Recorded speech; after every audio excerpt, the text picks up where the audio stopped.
Bonjour, la peur de l'avion, elle concerne un tiers des passagers. Les récentes catastrophes aériennes ne font que l'amplifier. Alors comment se débarrasser de cette angoisse? On va découvrir quelques solutions. Avant cela, on va jeter un coup d'œil à l'actualité du jour.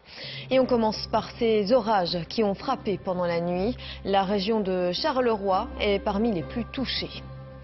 De nombreuses questions après l'Open Trophy de Chimay. 3 pilotes ont perdu la vie pendant cette compétition de moto. Vérifier si les automobilistes n'étaient pas au téléphone. L'IBSR voudrait que cela devienne systématique après un accident. Et enfin, la météo, averses et nuages au programme de l'après-midi. Il fera entre 19 et 25 degrés. 3 catastrophes aériennes en 2 semaines. Pour certains passagers, c'est une source d'angoisse supplémentaire. Pour eux, vacances riment avec peur de l'avion. Peur du problème technique, des turbulences, voire du crash. Certains passent en revue tous les scénarios catastrophes avant d'embarquer. Cette peur est-elle fondée? Comment la dompter? Eh bien, on va en parler avec un ancien pilote, Francis Uytenhove. Bonjour. Bonjour. Vous êtes le porte-parole de la Belgian Cockpit Association, donc l'association des pilotes en Belgique. À vos côtés, Geneviève Cole. Bonjour. Bonjour. Vous êtes psychologue aux cliniques universitaires Saint-Luc et on va voir que vous connaissez bien ce problème de la peur de l'avion. Alors Francis Uytenhove, ces passagers qui ont peur, j'imagine qu'on reconnaît la plupart d'entre eux, en tout cas au premier regard, quand ils montent dans l'avion. C'est pas si évident que ça. On ne les reconnaît pas spécialement au premier regard, mais ils vont développer cette peur au cours du vol et parfois avant l'embarquement. Et là, c'est là qu'on va les reconnaître directement, mais autrement au cours du vol. Et il faudra évidemment les aider à maîtriser cette peur. Il y a des gens que vous avez dû débarquer? Oui, bien sûr. C'est arrivé plusieurs fois.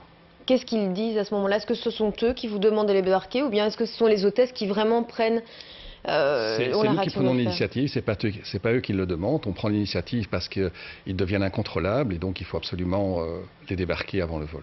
Geneviève Cole, alors cette peur de l'avion, elle concerne un tiers des passagers. Quand même, il faut distinguer une chose, il y a une peur, qui est la petite peur que tout le monde peut parfois ressentir, et puis il y a une véritable phobie. Là, ce sont des gens qui souffrent d'une paralysie complète, quoi. Disons que la peur, c'est quelque chose plus de l'ordre d'une appréhension, de l'appréhension de l'inconnu, de quelque chose qui ne paraît quand même pas très naturel, d'être dans l'air.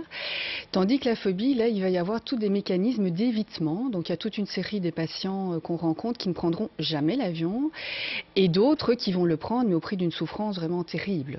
Et on sent bien que c'est chaque fois presque une question de vie ou de mort que de rentrer dans un avion, et avec, on verra peut-être tout à l'heure, mais la peur d'un crash ou éventuellement même la peur de perdre le contrôle. En tout cas, il y a quelque chose de très très anxieux tout au long du vol. Alors, pour certains, partir en vacances, donc cela s'apparente à une séance de torture. Avant de trouver le réconfort sous le soleil, ils doivent affronter une épreuve de taille, prendre l'avion. Et pour gérer cette appréhension, chacun a sa propre méthode, comme l'ont constaté Benjamin Samin et Patrick Lejuste. On n'y pense pas, on est là entre amis, on va pour un heureux événement, il y a un mariage, donc il faut rester optimiste et positif. Moi j'y pense pas. Mon épouse me l'a dit ce matin, elle me fait ouais fais attention c'est la série noire, mais bon j'ai vraiment pas peur. Non. Ça m'inquiète pas plus que ça. Pas du tout. Moi je pars sereinement, ce qui doit passer passera, c'est tout. Moi je me prends pas la tête en fait. Nous on part en avion, on va en vacances, première chose que je vois en premier lieu c'est l'amusement. Premièrement parce qu'une année de travail c'est difficile. Des accidents, bon, il y en a aussi bien en voiture, en car qu'en vélo. Bon, pour moi, c'est encore le moyen de locomotion le plus sûr. Très stressée. C'est la première fois que je prends l'avion et je vous assure que j'ai vraiment peur. J'espère que le nôtre n'aura rien du tout. Alors Francis Uytenhove, est-ce que cette peur qui s'accroît au fur et à mesure des catastrophes aériennes, alors là elle est à son maximum si on peut dire, parce que 3 en 2 semaines, c'est vrai qu'on a rarement vu ça, est-ce que c'est justifié d'avoir plus peur parce qu'il y a eu plus de catastrophes? Non, c'est pas justifié. Et si on prend les statistiques depuis le début de l'année, il n'y a eu que 6 accidents d'avion, si je puis dire, depuis le début de l'année, alors que la moyenne sur une année est de 15 accidents d'avion, et nous sommes déjà au 7e mois. Donc ce n'est pas justifié au niveau des statistiques. Donc ça veut dire partez tranquille, finalement tout est derrière, c'est ça? Tout à fait, partez tranquille. Non, en fait ce qu'il faut dire c'est qu'il y a, je pense, pas me tromper, c'est 2 milliards de passagers par an dans le monde. Il y a 2,5 milliards de passagers par an, il y a 25 millions de décollages par an. Et, un millier de victimes, je pense, c'est ça, hein, par beaucoup an. moins. Il y a beaucoup moins de victimes. On est à peu près au niveau en moyenne de 700-750 victimes par an. Sur 2,5 milliards, c'est ce qu'il faut dire aux gens qui ont de peur. passagers. Ok. Alors, Geneviève Cole, évidemment que cette peur, elle est irrationnelle. Évidemment qu'on ne peut pas raisonner les gens en leur disant « mais non, n'aie pas peur ». Tout à fait. Et je dirais qu'à la limite, tout ce qui s'est passé dans l'actualité ces derniers temps au niveau des crashs aériens ne fait qu'amplifier ces peurs-là, mais la plupart du temps chez des patients ou chez des personnes qui ont déjà peur. Hein, je dirais que ça alimente l'angoisse. Et ça leur donne quelque part une légitimité plus grande, c'est-à-dire que ça confirme les risques et ça confirme le fait que, pour eux en tout cas... Je suppose que vous entendez toutes les phrases, jamais 203... Tout à fait. Oui, il y en a qui me disent « Ah ben maintenant je peux le prendre parce que le crash a eu lieu », puis après « Ah mais non, il y en a eu un second », il y a toute une série de choses. Mais on voit aussi toutes les difficultés pour les personnes de tenter de se rassurer. Hein. Je pense que c'est surtout symptomatique de ça, et que j'ai envie de dire que l'angoisse s'engouffre dans les accidents qu'il y a pour le moment, mais l'angoisse serait là. Est-ce que la peur de l'avion, c'est une peur où on peut dire parfois qu'on tue le mal par le mal, qu'à force de prendre l'avion, on va se rassurer? Ou est-ce qu'il y a des passagers que vous avez vus morts de trouille au premier vol et morts de trouille au dernier vol? Il y a des passagers qui sont morts de trouille tout le temps. Et il y a des gens qui en font leur métier aussi, qui ont besoin de l'avion pour leur métier et qui malgré tout... Les businessmen, par exemple, en font leur métier. Mais c'est pour ça d'ailleurs que les compagnies aériennes développent pour leurs passagers fréquents, développent des séminaires pour leur apprendre à maîtriser cette peur. Alors justement, on va en parler de ces séminaires, mais avant cela, on va voir peut-être d'où vient cette peur. Certains disent « j'ai peur de perdre le contrôle, j'ai peur de pas moi être aux commandes ». D'autres ne peuvent même pas expliquer pourquoi ils ont peur. D'où est-ce qu'elle vient finalement cette peur? Alors c'est intéressant ça, parce qu'assez paradoxalement, c'est rare que ce soit la peur d'un crash. Alors il y a des personnes qui vont clairement l'exprimer. Moi je dirais la même chose que ce que vous disiez, il y a la peur de l'inconnu, la peur de ne pas maîtriser. Donc je pense qu'effectivement quand il y a la possibilité d'aller dans le cockpit ou la possibilité de rencontrer le pilote comme ça pouvait se faire, c'était quelque chose qui pouvait réellement rassurer. Et alors il y a quand même toute une série de personnes où ça peut paraître paradoxal, mais c'est la peur de la séparation. Parce qu'en général quand on prend l'avion, ce sont pour des plus longues distances et que donc ça implique forcément d'être séparé de ses proches, d'aller vers un lieu de vacances certes, mais quand même un lieu qui peut être inconnu. Et que donc ça peut être une variété de peurs qui s'expriment à ce niveau-là. Et en psychothérapie, c'est ça que moi je vais avoir tendance à travailler. Francis Leteneuve, d'ailleurs, quand on parle de la peur et des choses parfois un peu irrationnelles qu'on peut faire, il y a des familles qui prennent l'avion en se séparant, sur des vols différents. Oui, tout à fait. C'est quoi? C'est papa-maman sur un vol Voilà, papa avec peut-être un enfant et maman avec l'autre enfant sur l'autre vol. Ça rassure je ne sais pas si ça les rassure, mais en tout cas, ça leur permet de croire qu'il y aura au moins une partie de la famille qui va survivre en cas de crash. Alors, pour parvenir à dompter cette angoisse, certains phobiques décident de mettre les moyens. Les compagnies aériennes, on vous le disait, proposent des stages d'immersion contre quelques centaines d'euros. Il y a quelque temps, Aurélie Henton et Patrick Lejuste avaient suivi un stagiaire. Jusque-là, Alexandre avait préféré rester au sol. Encore récemment, mon père m'a demandé si je voulais partir en Thaïlande avec et c'est impossible. 14 heures de vol, impossible. Suis-moi, on va aller voir comment ça se passe ici dans le cockpit. La suite se passe en simulateur, celui d'un Boeing 737. Plan de vol, Munich, Innsbruck. Voilà, là on prend la vitesse un peu de pied à droite pour garder l'axe de piste. On a 80 nœuds. Peur de l'inconnu, sentiment d'impuissance. Pour les anxieux, chaque accident, chaque disparition d'avion renforce toutes les craintes. Oui, je pense beaucoup à ça. Et c'est l'une des raisons qui me faisait vraiment paniquer au niveau des avions, c'est me dire que les accidents sont très stressants. Et le fait d'en apprendre plus au niveau des avions, ça rassure quand même à ce niveau-là. Alors Geneviève Cole, visualiser, ça permet de rassurer, se retrouver dans l'environnement du pilote, ça permet de rassurer les gens? Je pense que pour une part, ça va rassurer, ça va déjà permettre à la personne de se réapproprier, de s'approprier les sensations, ce sera moins inconnu. Ils auront probablement aussi moins le sentiment de perdre le contrôle.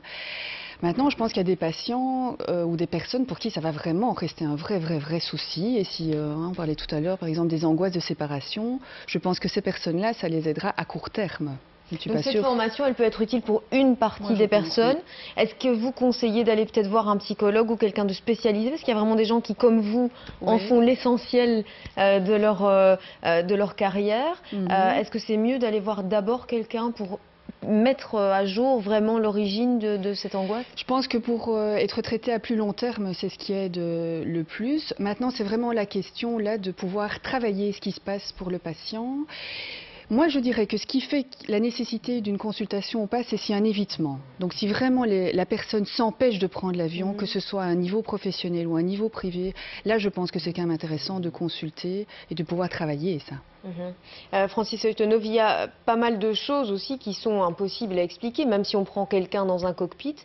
Qu'est-ce qu'on lui explique? D'abord, qu'est-ce qu'on peut expliquer aux gens dans un cockpit qui peut les rassurer? On ne leur explique pas grand-chose parce que c'est un petit peu trop technique pour leur expliquer. Mais déjà, le fait qu'ils arrivent dans ce cockpit, il y a d'abord des grandes fenêtres, ils voient l'extérieur d'une autre façon que quand ils sont dans la cabine où il y a des petits hublots. Ils nous voient travailler aussi et puis on va répondre à leurs questions. Et c'est ce que nous faisons. Nous ne leur expliquons pas, nous attendons leurs questions et nous répondons à leurs questions. Alors vous avez pris des passagers à l'époque où c'était encore possible dans le cockpit? Oui, tout à fait. Pour calmer certains passagers, j'ai pris l'initiative de les inviter dans le cockpit. Malheureusement, depuis le 11 septembre, cette chose-là n'est plus permise. Geneviève Cole, il y a des programmes peut-être qui coûtent moins cher que cela, parce que là, on est quand même à plusieurs centaines d'euros. C'est pas forcément abordable pour tout le monde. Il y a des petites simulations, des petites vidéos sur Internet aussi? Oui, ça peut aider. Moi, je pense que ce qui peut aider aussi, c'est tous ces mécanismes de relaxation ou d'auto-hypnose dans la situation, donc qui permet de se détendre et malgré tout de penser à autre chose que la situation du décollage, par exemple.